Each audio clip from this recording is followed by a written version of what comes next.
The disappearance of Lisa Marie Young is a tale that's been whispered about on dark and stormy nights around campfires here on the island for 18 years. At the outset, I said I hoped to do 3 things. Get to know the real Lisa.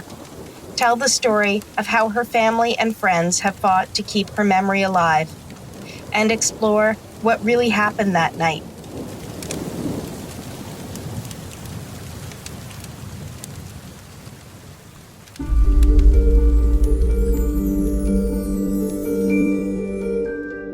Well, now you know the real Lisa, the scrappy, short kid, determined to be on the basketball team. Lisa, the hard-working teen, slugging it out at McDonald's, dreaming of becoming a sportscaster. Lisa, the bright young woman, planning for a future so she could help care for her parents and brothers. In those early days after Lisa disappeared, it was her friends and family who searched for her. They were the people who raised the alarm, early and loudly. It was Lisa's First Nation community who scoured the forests, even working for a time with a psychic. And it was Lisa's mum, Joanne, who pushed journalists for coverage and brought the community together year after year to march for justice. As for what happened to Lisa, we know she ended up at a gathering, a place she didn't want to be. Some of those I spoke with believe it was there that Lisa was drugged and that she died accidentally. In a panic, those at the house disposed of her body instead of getting help. In this podcast, you've also heard an allegation that something even more sinister was going on that night, and that a video is still out there. As for why the case remains unsolved, reporter Kendall Hansen talked about witnesses who were compromised, and that's almost certainly part of this story. The police handling of the case in those early days and weeks deserves closer scrutiny. Some experts I spoke to told me not finding Lisa's body is unusual, but Don Young doesn't see it that way. He points to the vast areas of wild forest and ocean and believes his daughter's body could easily have been disposed of like a needle in a haystack.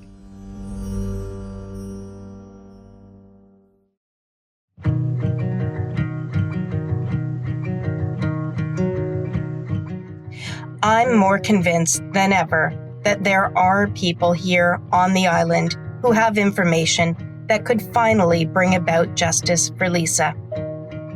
And I'm also more convinced that justice for Lisa is within reach. This is the final episode of Lisa's story for now, and I'm going full circle to where it all began for me. I'm Laura Palmer. For more than 25 years, I worked as a producer in a big city newsroom. I've recently moved to an island, and I'm digging into stories I didn't have time to tell. You've been listening to Season 1 of Island Crime, the case of Lisa Marie Young, and this is Episode 6, The Beginning. Okay, my name is Adrian du Plessis. I am the manager to a musician named Alison Crow, who was born and raised in Nanaimo and went to school with Lisa Marie Young and was a school chum. I first met Adrian du Plessis when I was working as a researcher at a radio station. Adrian is a former floor trader turned white-collar crime fighter. He was a frequent guest on our radio shows. His work once helped take down a $1 billion scam involving one of the biggest and most dangerous Russian mafia networks. After that last big case, Adrian moved to an island, retreated from white-collar crime, and put his energy into music management. He manages the singer Alison Crow. Alison was a school chum of Lisa Marie Young. And so, when Lisa disappeared, Adrian got pulled into a kind of investigative role once more. He has closely followed Lisa's case, and it was Adrian who first introduced me to Lisa's story. Before I was a music manager, I was an investigator doing forensic investigations of white-collar and organized crime. I did that for the decades of the 1980s and 90s, primarily looking at stock frauds, manipulations, money laundering, etc., arising and initially out of the Vancouver Stock Exchange, where I had worked in the early 1980s, and a lot of stock scams and promotions, and when the VSE became known as the scam capital of the world. And following that, more globally, did I investigate with lawyers and journalists around the world in looking into money laundering from the UK, US, Russia, Asia, and such. So investigated hundreds, if not thousands, of individual scams and scammers, criminals and crimes. You obviously had that connection through Alison to Lisa's case, but here you are with this good investigative brain of yours. Can you just describe how you've kind of turned your attention to Lisa's case and what you've done? I mean, we are who we are, and my mind is geared towards analytical thinking and figuring out systems and connecting elements to create the whole picture. I'm just geared that way. And in the earliest days, so at the beginning of conversations I would have with Joanne Young about Lisa's then, disappearance. I don't call it now a disappearance, it's a murder, but initially we would talk and I was more of an ear, someone in whom Joanne could confide and vent, and I was happy to be of any comfort I could, and I began to understand the framework in which this tragedy has taken place, and recognize that I know who the killers are, I know who was involved, and numerous people, many others in Nanaimo, know who's involved and who took Lisa from them, yet nothing has happened. And to a normal citizen, you kind of think, well, of course, you can't get away with murder, but you can get away, and people do get away with murder, and in this case, they are getting away with murder. And then you have to, recalibrate your senses and try and go, okay, this is happening. Why is it happening? And how can it possibly be addressed and fixed? How do you sift through what you know for sure, or at least feel reasonably confident in, versus just, there's just so much that's been said and written about this case? I take what Lisa's mom, Joanne, and her father, Don, to tell, I take what they've told me as truth. And over 15 years of being told the story as it unfolded, there were times in which things, other people would contact Joanne, like later, as months and years went on, the sort of the wild stuff would come in, and there were psychics and people saying, oh, I've had a message from Lisa, etc. There were, all that stuff gets encountered, but it gets filtered out, and you come back to the core story that had been established over those 15 years is the elements that continued, I to be repeated and unchanged, and things like, Joanne's encounters with the police were firsthand and direct, and she never changed those descriptions, and I've heard some of them probably 100 or 200 times. So those are, there's no reason to doubt that. No, there's the ring of truth. With my essentially analytical mind and my decades of training as an investigator separate things is in a sense actually quite easy, because over 15 years you hear a lot of information, and some of it clearly is true and is firsthand, and unless I had any reason to believe Joanne was not a credible source, or Don or others that have given me the first-hand information, it all is accurate and fits and has been shown consistent over the 15 years. And then there's the stuff that's purely, I think, in the realm of speculative things, like whether or not there was a video made of Lisa's rape and murder. I'd put that in the category of that's speculation. And then some of the stuff where, psychic says, so she's up by the Colliery Dam, I'd put that in the realm of fiction or fantasy. And all of the stuff falls under, one category or another. But I have and am certain that most of the story that Joanne had confirmed by the end of her days before she left us is straight up factual evidence that should be used in a court to convict those responsible for Lisa's murder, and hopefully those responsible may still be alive when that happens, and hopefully friends and loved ones of Lisa's will still be alive when that happens, and then the fact evidence of the case that's been ignored and buried for all these years will actually get used. Much of Adrian's life has been geared towards exposing corruption and battling institutional power. And his mistrust of the investigation is not surprising. But despite his skepticism, Adrian still hopes the truth will out. Cyndy Hall is also committed to pushing the truth forward. She is one of the first people I speak with as I begin to gather interviews.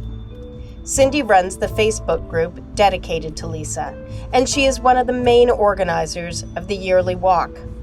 Cyndy still lives in Nanaimo. The day I drive across the island to meet with her is a bright fall day. The forest on either side of the highway is orange, red, and yellow, brilliant autumn colors. When I reach the ocean, it's glittering in the sunlight. It's the kind of day where you feel grateful to be alive, and I feel fortunate to live on this beautiful island. Cyndy meets me at her parents' home in a pleasant suburban neighborhood. The school year has just begun, and kids are headed back to class. It's early when I knock on the door. I'm welcomed into the home by Cyndy's mom and offered a cup of coffee. The walls are covered with photographs of the natural beauty of the island. Their home is warm and happy, despite the reason I've come here. In the middle of the dining room, a beautiful bouquet of red and white roses. When Cyndy arrives, I'm struck by how youthful she is. Cyndy went to school with Lisa, and that means she's likely approaching 40. Cyndy is slim, with long dark hair. She tells me she's an anxious person and is anything but comfortable with doing an interview.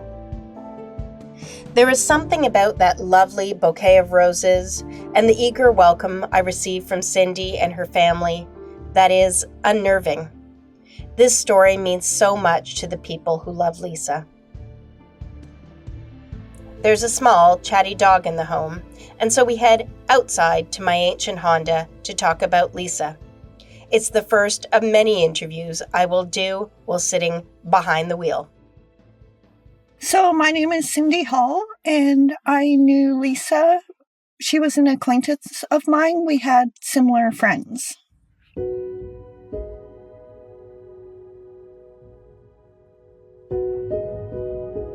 Can you tell me how you first met her?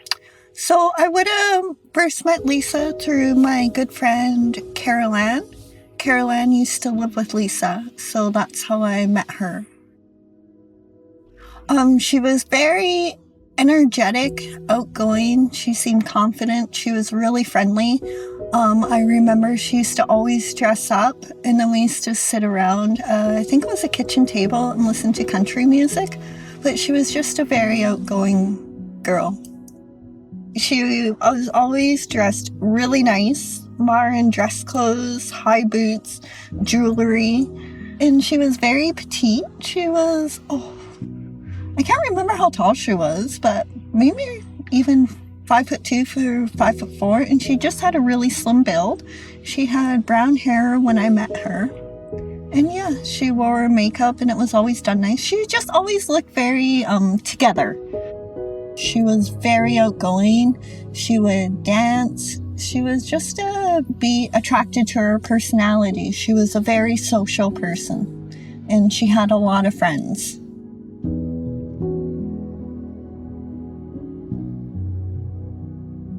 So back then, we would say you would go out in a group and it would be very social. We would meet other strangers and hang out with them, go for food with them. You would even go to, say, a house party with them. It was just so much more social. We just didn't have as many fears, I think, or we were just naive to what was going on. 2 years ago, when Lisa's mom, Joanne, died, it made me think, like, maybe someone in Nanaimo should step up and help, because her dad and her brothers live here, but it's so emotional for them.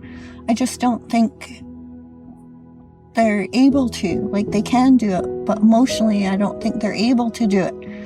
So then I started posting Lisa's missing poster everywhere. My goal is I keep track of what streets I do, and I'm putting one on each street in Nanaimo of Lisa instead of just putting them in bunches like I used to. So I just do awareness, like, campaigns. What drives you? That it could be me, and I'm half Indigenous, and as a half Indigenous woman, I have a higher chance of being murdered or going missing. And I always can put myself in other people's shoes now. And I think, what if I went missing and then my family didn't have lots of support? So, a lot of people might care or might have an interest, but you really, this is passion. I'm a passionate person. I when I believe in something, I do it. So when I care about something, I just give it all. And yet, you live in a small community, a community where there may well be people who were involved in Lisa's disappearance. What's that like? It scares me because my face is out there. My name is out there. Like, it's hard. But even if you stand alone, your voice shakes, you're petrified, I believe in doing it. It's the right thing. My number one goal is to bring Lisa home, to take her remains home for her family and friends. And then the next chapter is bringing someone to justice. It's possible at some point, somebody who was at that party that night might listen to this podcast. What would you want them to think about? What would you want them to do? I want them to think about the life Lisa had before that night. And if they know what happened to her, I want them to think about what happened to her. Then I want them to think about her family and her friends who have gone 17 years without knowing. And even if that person's scared, you have to do the right thing. You have to come forward. I want them to think of her mom dying with not knowing. And Joanne fought for her daughter right up to her last breath. I live in fear, but I still do the right thing. So I want them to come forward. Musician Alison Crow also counts Lisa as a friend, but she no longer lives on this island. Her musical career has taken her across the country to another island.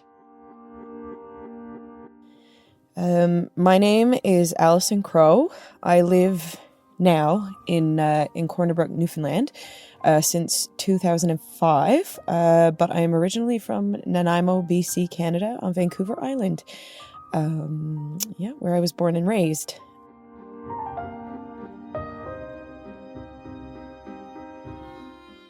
I'm a singer-songwriter, and I'm also a actor and musical director and director. So I was a schoolmate of Lisa at Woodland Secondary School. I would have met Lisa somewhere, I would say, in that time frame. I think kind of like grade 9 or 10. Lisa was always really cool looking to me. And, you know, it was the 90s, and she had really long brown hair. And I remember there was a point where she had kind of like chunky blonde highlights, I feel. I can't remember. I don't think she went all blonde, but I definitely remember some highlights. And thinking that was super cool because, I mean, nowadays everyone has highlights and crazy colors in their hair. So this was kind of like cool for back then, you know. She dressed really cool and funky. I remember sort of like those chokers that kind of they look like they're tattooed onto you, but they're plastic. That kind of style, you know. I remember Lisa as being just a really, she had this sort of air of like a quiet confidence about her. You know, she was non-judgmental in a wonderful kind of way, you know, and she was someone that you could talk to and she would just listen. I remember, in the early days of what I do now, being a musician, basically, she was super supportive. You know, I remember her coming to the Queens to see a show and talking to her after and all that kind of stuff. She was just always so kind, you know? I mean, I really clearly remember hearing about it for the first time because I had just gotten back from the first tour I ever did, which was across Canada in this sort of busted up motorhome. And we got back and, a lot of us in the band and friends connected to that knew Lisa. And we heard about it like right when we got back. I want to say like the day we got back or the day after we got back. And it was just kind of one of those things that you hear and you're like, you're kidding, right? Like that can't be real. And, it's real. Like she's gone. I feel like we were all just like, what do we do? Like, this is so awful. This is just so unbelievably awful. And we just felt so horrible for her family. And her friends that were the closest to her, I mean, they're just heartbroken. We just wanted to kind of help, but, what do you do? Of course, it's scary, right? You think, okay, well, if something has happened to her, like, what was it? And is someone, like, walking around? Like, you see these posters and it had on it this burgundy Jaguar, like that kind of stuff. And so everybody's looking out for a burgundy Jaguar. Like it's just this thing hanging over the town and all of us. And I mean, we still talk about it, right? After that first vigil, I kind of went home. Like I wrote it that night, I think. That was, again, it's a long time ago, but I'm pretty sure I went home and wrote it that night because it was just upset. And it was like, what can I do? What can I do to help? And like, I can't really do anything, but I just wanted to give them something. So I wrote this song and it was like, I just want to write this and give this to the family. And that's kind of how I got to know the family. Yeah. So that's kind of how that happened. I was at my parents' house and in the living room at the piano, just kind of, probably pacing and just being upset and writing out everything that was, coming out of my brain that time. I don't understand, like if someone somewhere has to know something, and I don't know how you can know something like that and just hold it for all those years. Like, I don't get it. Just come clean. Just admit it. how are you living with this? Just please just be honest. And it breaks my heart. It completely breaks my heart that Lisa's mom died without having this closure, and I really, really hope that her family can have it soon. Because they deserve it, right? And so, for now, this podcast series ends with this hauntingly beautiful song for Lisa. If there are advances in the investigation, perspectives which move the needle forward, I will update this podcast. Till then, this is Lisa's friend, musician Alison Crow, with Lisa's song.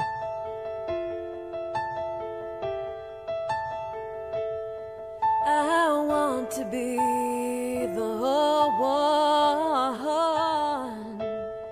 to say that I found you safe and held you in my arms.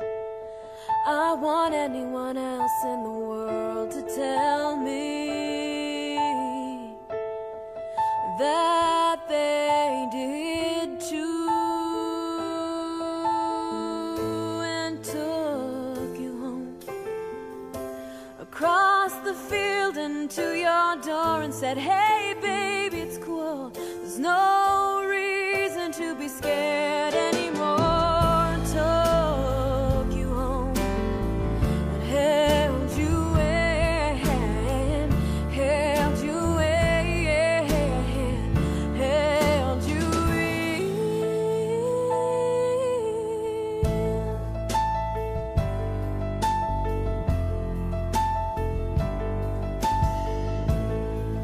Just stay at home, don't come outside to play. Circumstance beyond control, I feel so helpless. My mind is racing and breaking me into a million pieces, because I can't take you home across the river and to your door. Take you home and cut through the darkness. You don't have to cry anymore. Take you home, hold you in, hold you in, hold you